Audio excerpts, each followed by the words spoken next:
JNU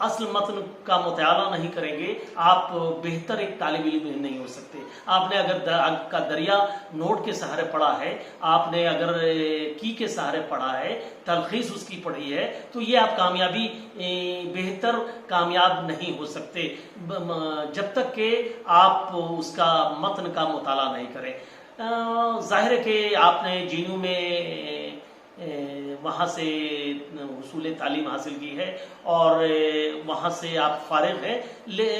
ہمارا یہ کہنا ہے کہ آپ جب صحافت کی طرف جب آئے تو کیا یعنی اکیڈمیشین سے کے برخلاف آپ کے صحافت کا میدان آپ نے منتخب کیا, اس کی کیا وجوہات ہے؟ کیا وہاں روزگار کے مواقع کم تھے یا صحافت میں آپ کی دلچسپی تھی؟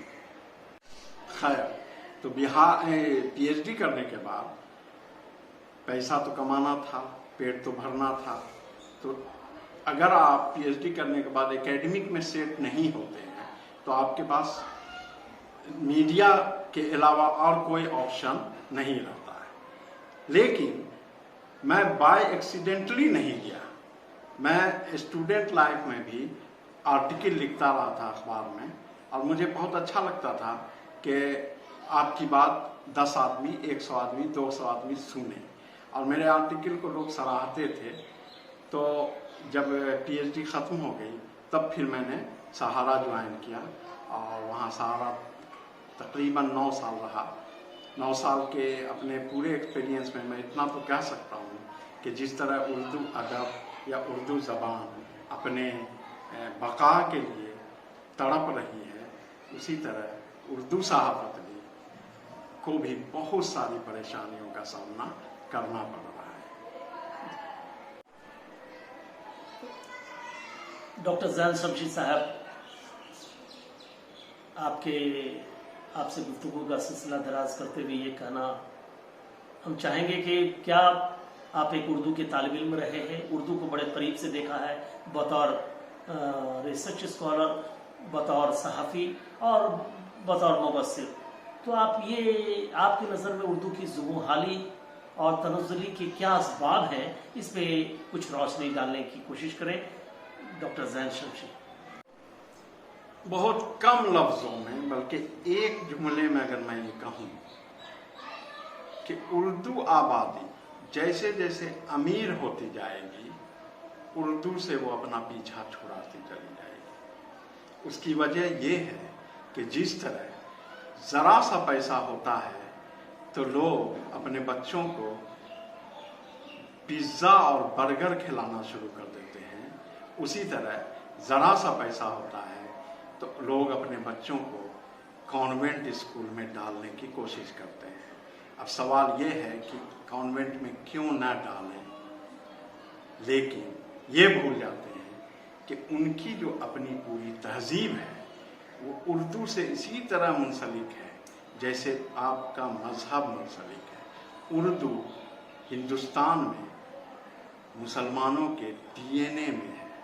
اگر اس چیز کو آپ ختم کریں گے, اگر آپ وہی دیکھیں گے کہ ہم بھی اب تو بڑے آدمی ہو گئے ہیں, اب ہم کیا اردو اب تو ہم انگلش بولیں گے. آج میری بیٹی 39 بولتی ہے, اگر اس کو 39 بول دیں تو پوچھتی ہے کہ پاپا 39 کیا ہوتا ہے, وہ پوچھتی ہے 68 کیا ہوتا ہے, وہ پوچھتی ہے پہاڑا کیا ہوتا ہے. تو اب سوال یہ ہے کہ جب آپ اپنے گھر سے ہی یہ چیز کو ختم کر رہے ہیں تو اردو کو بچانے کی ذمہ داری آپ کس پر چھوڑ رہے ہیں؟ ہم سب لوگ مل کر اردو کو ختم کر رہے ہیں. آپ نے بجا فرمایا زین شمشید صاحب, لیکن سوال یہ اٹھتا ہے کہ اردو کے لیے صرف صاحب اقتدار یا جو ویل ٹو ڈو لوگ ہیں, جو صاحب ثروت لوگ ہیں, ان کو ذمہ دار ٹھہرایا جائے, یہ میری نظر میں درست نہیں معلوم پڑتا, کیونکہ ان کی آبادی, ان کی شرح بہت کم ہے. اور آپ جیسا جانتے ہیں کہ ہندوستان میں صرف اقلیت کو جو سرکاری نوکریاں دستیاب ہیں وہ 2-3% سے زیادہ نہیں ہے, اور ویسے بھی اقلیت میں آپ زیادہ دولت مند لوگوں کا اگر شمار کریں گے تو وہ کم ہے. میری نظر میں اردو کی ترویج و اشاعت میں جو رخنہ اندیزی ہو رہی ہے وہ ہے، جیسا کہ آپ نے بھی کہا کہ وہ گھروں میں سے رواج کم ہو گیا ہے، کیونکہ جب تک آپ گھروں سے اردو کو رواج نہیں دیں گے اردو ترقی نہیں کر سکتی. اور جیسا کہ سارے لوگ کہتے ہیں کہ اردو کے شجر پہ پتوں پہ آبیاری کرنے کی ضرورت نہیں ہے، بلکہ آپ جڑوں پہ آبیاری کریں، آپ پاشی کریں تو ظاہر ہے کہ اردو پھلے گی بھی اور پھولے گی بھی، ترویج و اشاعت کے منازل بھی طے کرے گی. بہرحال آپ کی نظر میں اردو کے جو یہ تنزلی اور اس کے جو گراوٹ کے جو اسباب ہیں اس کے لیے کیا لائحہ عمل ہے کہ اردو آگے ترقی بھی کرے، ترویج بھی کرے اور جو اپنا ایک رتبہ ہے، جو اعتبار ہے حاصل کرے؟ یہ آپ کر نہیں سکتے. میں صاف صاف کہتا ہوں کہ یہ آپ نہیں کر سکتے، کیونکہ اردو میں لڑائیاں نہیں ہوتی، اردو میں سازشیں ہوتی ہیں. دوسری بات میں یہ کہوں گا کہ جب بھی کسی بھی چیز کو بچانا ہوتا ہے تو اس کے لیے لڑائی ضروری ہوتی ہے. سڑک پر آپ نکل نہیں سکتے، آپ مطالبہ کر نہیں سکتے، آپ کسی بھی پولیٹیکل پارٹی کو یہ کہہ نہیں سکتے کہ اگر آپ اردو کے لیے کچھ نہیں کریں گے تو ہم آپ کو ووٹ نہیں دیں گے. جب آپ یہ سب کچھ نہیں کر سکتے تو آپ کیا کر سکتے ہیں؟ آپ صرف سیمینار کر سکتے ہیں، سمپوزیم کر سکتے ہیں، گفتگو کر سکتے ہیں، بات چیت کر سکتے ہیں.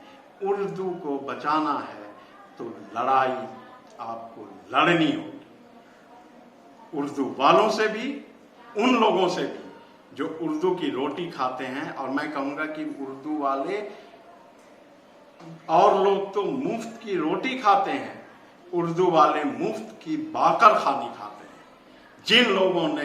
جن لوگوں کے پاس یہ ذمہ داری ہے کہ وہ اردو کو پڑھائیں، وہ اپنے گھروں سے اردو کو غائب کر چکے ہیں. ایسے میں یہ صرف کہنا ہوگا کہ یہ لائحہ عمل بنائیے. میں تو صرف یہ کہتا ہوں کہ آپ جو اسکولوں میں اردو ختم ہو گئی وہاں سے آپ شروع کروا دیجیے، اردو آگے بڑھتی چلی جائے گی. سوال صرف یہ ہے کہ آپ اور ہم جو لوگ بھی ہیں وہ صرف بات کر سکتے ہیں، لڑائی نہیں کر سکتے.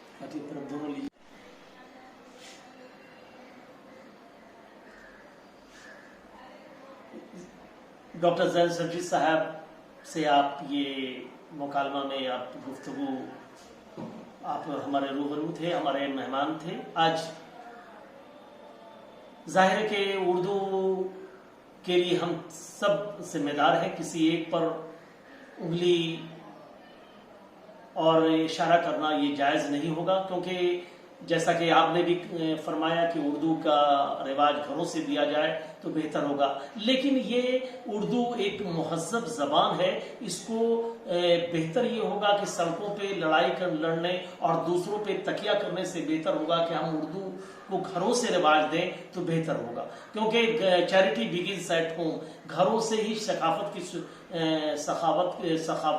کی شروعات ہوتی ہے. اور ہم اگر اردو کا رواج گھروں سے چلن عام کر دیں، اردو کو سنیں، بولیں، پڑھیں اور لکھیں، تب یقیناً اردو آگے بڑھ سکتی ہے. اور جیسا کہ میں نے بارہا کہا ہے کہ اگر اعضاء کے بعد کاموں میں جو کوئی دوسری آواز جائے وہ اردو ہونی چاہیے، اور تبھی اردو کی ترویج و اشاعت ممکن ہے. آپ ہمارے اسٹوڈیو میں آئے، زین شمسی صاحب بہت بہت شکریہ.